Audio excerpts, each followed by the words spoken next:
Hello student, I am Anuradha Agarwal from Nirmal Sharde classes. आज मैं आपको class 8 maths comparing quantity exercise 7.2 कराने जा रही हूँ। तो इसका सबसे पहला क्वेश्चन है, देखिए, during a sale a shop offered a discount for 10% on a mark price of all the items. What would a customer have to pay for a pair of jeans marked at rupees 1450 and two shirts marked at rupees 850 each. तो देखिए student, इसमें कहा गया है कि एक customer है जो किसी शॉप पर जाता है और एक जीन्स खरीदता है और दो शर्ट खरीदता है। तो जीन्स और शर्ट की जो कीमत है वो दे रखी है। उनका टोटल सम करने के बाद जो भी बिल बनाएगा वो उसका 10% काट करके कि ही कस्टमर को देना होता है। तो यही चीज़ हम देख लेते हैं यहाँ पर पेयर ऑफ। सबसे पहले मैं एक डिज़ाइन बना लेती हूँ। ऐसा माना जाता है कि स्टूडेंट्स को ग्राफ से ज़्यादा अच्छा समझ में आता है, चित्र बन जाए तो उन्हें समझने में आसानी होती है। तो मैं इसी चीज़ को ध्यान में रखते हुए मैंने यहाँ पर पेयर ऑफ जींस बना दी।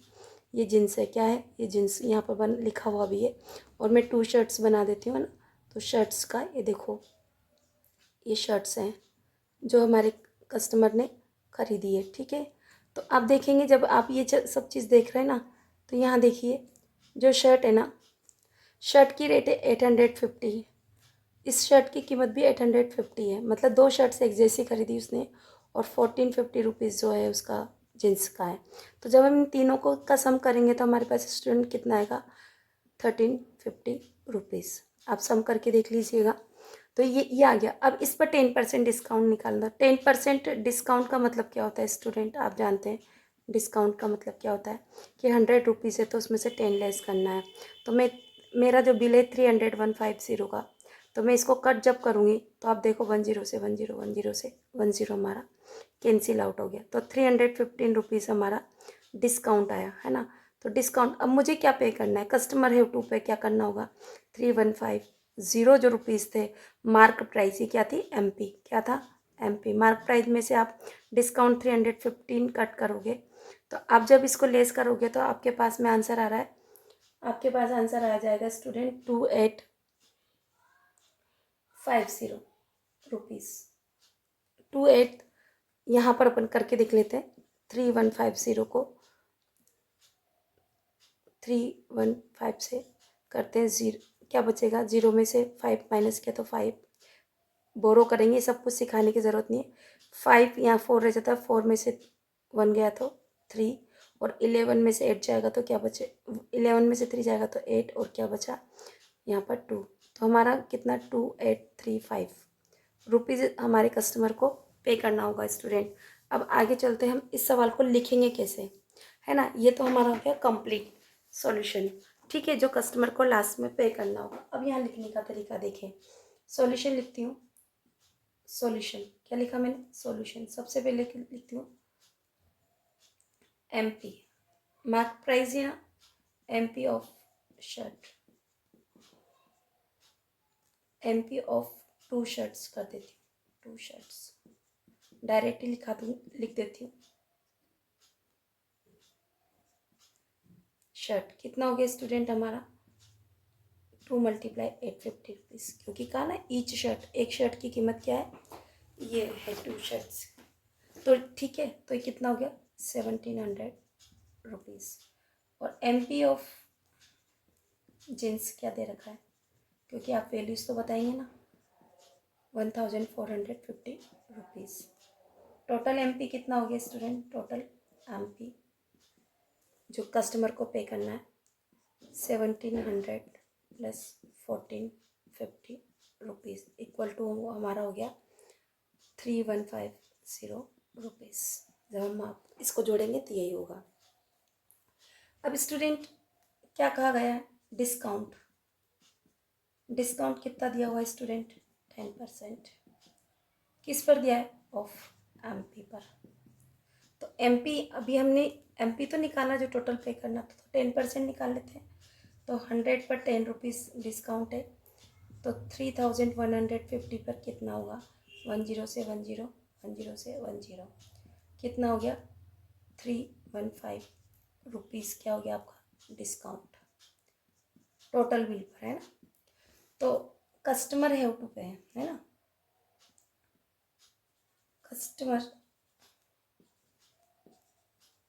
हैज़ टू पे, उसको पे कर क्या करना होगा, जो टोटल बिल है 3150 उसमें से माइनस कर दो 315। तो अभी हमने यहाँ माइनस किया हुआ है 2835 रुपीज़, 2835 रुपीज़ कस्टमर को पे करना होगा स्टूडेंट। इस तरह से आपको लिख कर आना है। मैंने आपको ऐसे भी बताया और ऐसे भी बताया। आई होप आपको समझ में आया होगा। समझ में आए तो प्लीज़ मेरे वीडियो को लाइक शेयर और सब्सक्राइब कीजिए।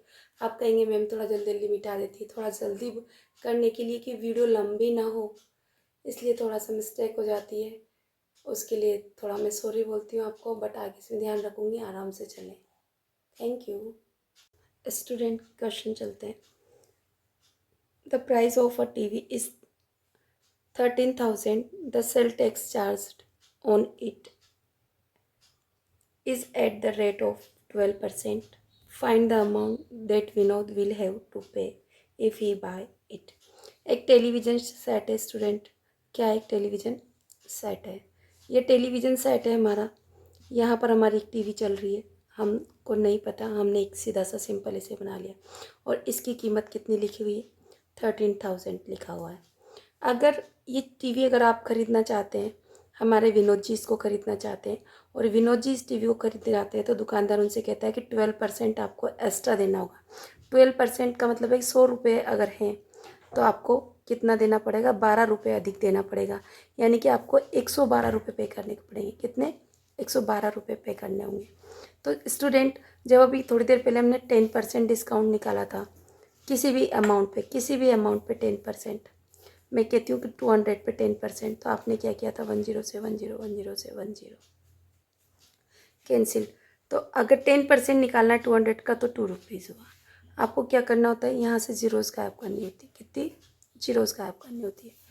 तो आपको ये चीज़ सीखनी होगी स्टूडेंट।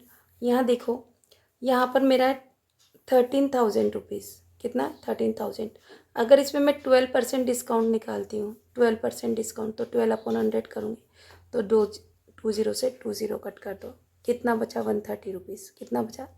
130। अब 130 को अगर आप 12 से मल्टीप्लाई करोगे तो करो, 12 3 जा 36, कैरी किया 3, 12 1 जा 12 और 3 15। तो मतलब ये है, यहाँ पर डिस्काउंट नहीं, आपका क्या है? सेल टैक्स देना है आपको। क्या देना है? Sale tax. तो यानी कि आपके 13,000 रुपीज़ है, उस पर आपको 1,560 रुपीज़ एक्स्ट्रा पे करने होंगे। यानी कि आपको इसमें 13 जोड़ दो, 13,000 जोड़ दो, 13,000 जोड़ देते हैं। जोड़ो 06541। तो हमारे विनोद जी को ये रुपए पेमेंट करना होगा इस टीवी को, अगर वो ख़रीदना चाहते हैं तो। आपको समझ में आया स्टूडेंट? तो ये तो हो गया हमारा रफली सवाल। क्या हो गया?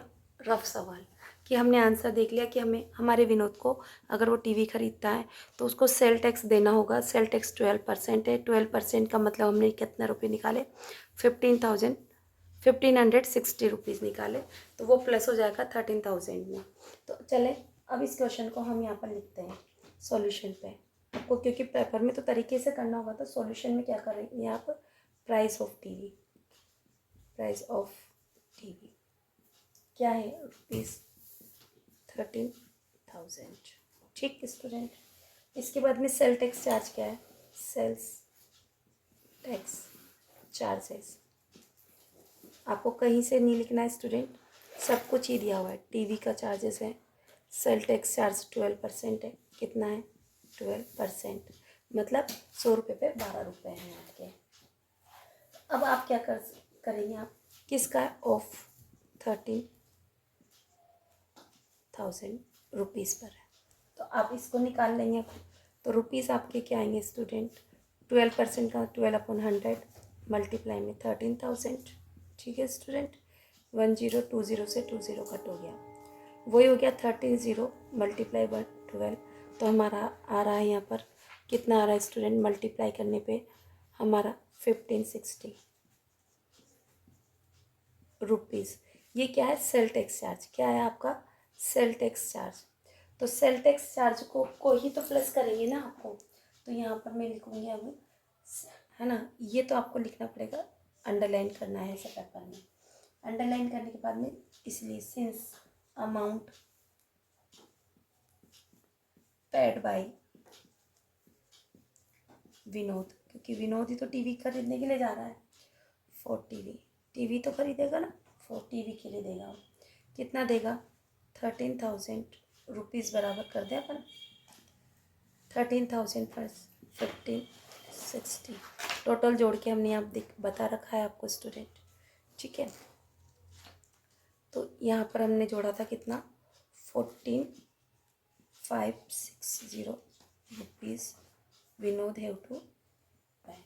This is our answer student. I hope आपको इजीली समझ में आया होगा। हेलो स्टूडेंट, देखिए क्वेश्चन नंबर 3। यहाँ पर Arun bought a pair of skates at a sale where the discount given was 20%। 20% का मतलब है 100 रुपये पर 20 रुपये कम करना है, यानी कि 80 रुपये देना है। अगर 100 रुपये है तो 80 रुपये देना है। इफ़ द अमाउंट ही पे, कौन? अरुण पे करता है amount 1600, find the mark price.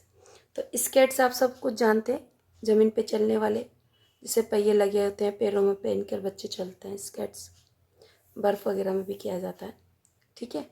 तो चलने के लिए स्केट्स का यूज़ करते हैं। और स्केटिंग आजकल तो एक गेम चल रहा है, बच्चे फर्श पे भी चलते हैं। तो स्केट्स हमारे हैं, पैर है पूरा का पूरा। और हमारे विनोद जी, हमारे अरुण जी, उन्होंने पे किया है 1600 रुपीज़। तो देखो इस सवाल को कैसे करेंगे। मैं चाहती हूँ कि इस सवाल को करने के लिए आप ऐसा एक बॉक्स बना लें। हम रफली, आपको पता है कि मैं हर बार रफ सिखाती हूँ। तो सबसे पहले क्या लिखा हुआ है आपके पास? Market price. तो अपन लिख लेते हैं MP मार्केट प्राइस, और लिख लेते हैं SP। क्या लिख लेते हैं? SP मार्केट प्राइस, और आपने SP लिख लिया। अगर मार्केट प्राइस 100 रुपीज़ है, कितना हम मान रहे हैं 100 रुपीज़ है, तो SP 20% डिस्काउंट है। डिस्काउंट 100 माइनस 20, तो कितना हो गया? SP 80 रुपये देने होंगे। यदि क्या किया हुआ? ही पे दे दिए, मतलब SP दे दिए उन्होंने। कितना है? 1600 रुपीज़। तो मार्क प्राइस क्या होगा? X। तो इस तरह के सवाल को स्टूडेंट ऐसे जमा लें आप, 100 अपॉन X। ये दोनों वैल्यूज़ है ना, इसको अपॉन करके जमा लें। इसके इक्वल में रख लें 80 अपॉन 1600, ठीक है। अब आप क्या करेंगे? X से मल्टीप्लाई, क्रॉस मल्टीप्लाई कराते हैं ना, आपको आते हैं ना। तो देखो पहले 100 मल्टीप्लाई 1600 लिखोगे आप, और ये इन दोनों को मल्टीप्लाई 80x लिखोगे। x, इस x को यहाँ लिखने की जगह आप यहाँ लिख लें, ठीक है। कट करें 0 से 0, 8 से कट गया 2 टाइम, और 0 ऐसे कैसे ही। तो कितना हो गया? 100 मल्टीप्लाई 20 इक्वल टू कितना हो गया? 2 को 1 से मल्टीप्लाई करेंगे 2, और 1 2 और 3 0 है, 0 रुपीज़ आ गया आपका। ये आपका हो गया सवाल। ऐसा लग रहा है ना स्टूडेंट कि कितनी जल्दी सवाल हो गया, बट ये तरीका पेपर के लिए यूज़फुल कम है। अगर 3 नंबर का सवाल है तो 2 नंबर्स, बट हमें तो 3 लेना है ना स्टूडेंट। हमें आंसर पता लग गया, जमेगा सवाल ऐसे, आंसर ऐसे ही करना है, बट लिखना है कैसे कि हम कंप्लीट मार्क्स ऑब्टेन करें। तो सॉल्यूशन लिखते हैं स्टूडेंट। सबसे पहले क्या करेंगे? जो सॉल्यूशन लिखेंगे वो लिखेंगे 20% डिस्काउंट। क्या है? 20% डिस्काउंट है। डिस्काउंट किस, इसका मतलब क्या है? मीन्स क्या है? फॉर MP के लिए। MP हमारा कितना है? ऑफ ₹100, कि 100 रुपीज़ अगर MP में मानते हैं तब 20% डिस्काउंट होगा। तो फिर हमारा SP कितना होगा स्टूडेंट? अगर 100 रुपये अगर हम MP मानते हैं और उसमें से 20 रुपये कम कर दे, तो SP क्या होगा? 100 माइनस 20 बराबर 80 रुपीज़। यही तो लिखा ना, यहाँ पर भी तो हमने यही लैंग्वेज लिखी है। तो ये लैंग्वेज ऐसे जमा के लिखना है आपको, 80 रुपीज़। अगर हम कहते हैं 100, if SP equal to rupees MP, जो 80 है, इस 100 रुपीज़। अगर SP 80 रुपीज़ होता है तो MP 100 रुपीज़ होगा। तो फिर हम क्या कहेंगे? इफ़, यदि हमारे पास, क्योंकि हमें गिवन में क्या है? इफ़ SP हमारा रुपीज़ गिवन है 1600 रुपीज़ है, ठीक है। तो फिर हमारा MP क्या होगा? MP will be. अब अपन ऐसी स्थिति में क्या करेंगे? 80 रुपीज़ हमारा SP था, तो MP कितना था? 100 रुपीज़। कितना था? ये क्या है आपका? SP, और ये ऊपर क्या है? MP। कौन सा ये, जो हमने माना, कौन सा स्टूडेंट, जो हमने माना। मल्टीप्लाई क्या हो जाएगा किससे, हमारा SP जो हमने लिखा था, क्या था SP हमारा जो हमें गिवन था, यानी कि 1600 रुपीज़। तो ये तो मैंने समझा दिया, अब सवाल अच्छे से करते हैं। कट करिए 0 से 0, 8 की टेबल से 16 2 टाइम और 0 जो बचा है वो ऊपर लिख देंगे। कितना हो गया, 100 multiply 20 equal to 2000 rupees answer. आप अलग से लिख के हमेशा आंसर पेपर में, और रुपीज़ यूनिट जरूर लगा दें स्टूडेंट। इस तरह से आपको सवाल करना है। आप ऐसे करें चाहे ऐसे करें, समझ में आना चाहिए हमें स्टूडेंट मेथड। जब हमें मेथड समझ में आएगा तभी तो हम कर पाएंगे ना। तो इस तरह से आई होप आपको समझ में आया होगा। नहीं आए तो वीडियो को रिकैप कीजिए, बार बार मेरे साथ लिखिए। जब तक आप लिखेंगे नहीं तब तक कुछ भी संभव नहीं है। ये कंपेयरिंग क्वांटिटी बहुत इम्पोर्टेंट चैप्टर है, आपके बोर्ड एग्ज़ाम्स के लिए भी इसका वेटेज ज़्यादा है, और ये हर कॉम्पिटिटिव एग्ज़ाम्स में पूछा जाता है स्टूडेंट। तो मैं आपसे चाहूँगी कि आप इसे अच्छे से तैयार करें, और इसी तरह से देखते रहिए मेरे वीडियोस, बने रहिए मेरे साथ और सीखते रहिए maths with Anuradha ma'am. Thank you for watching my channel.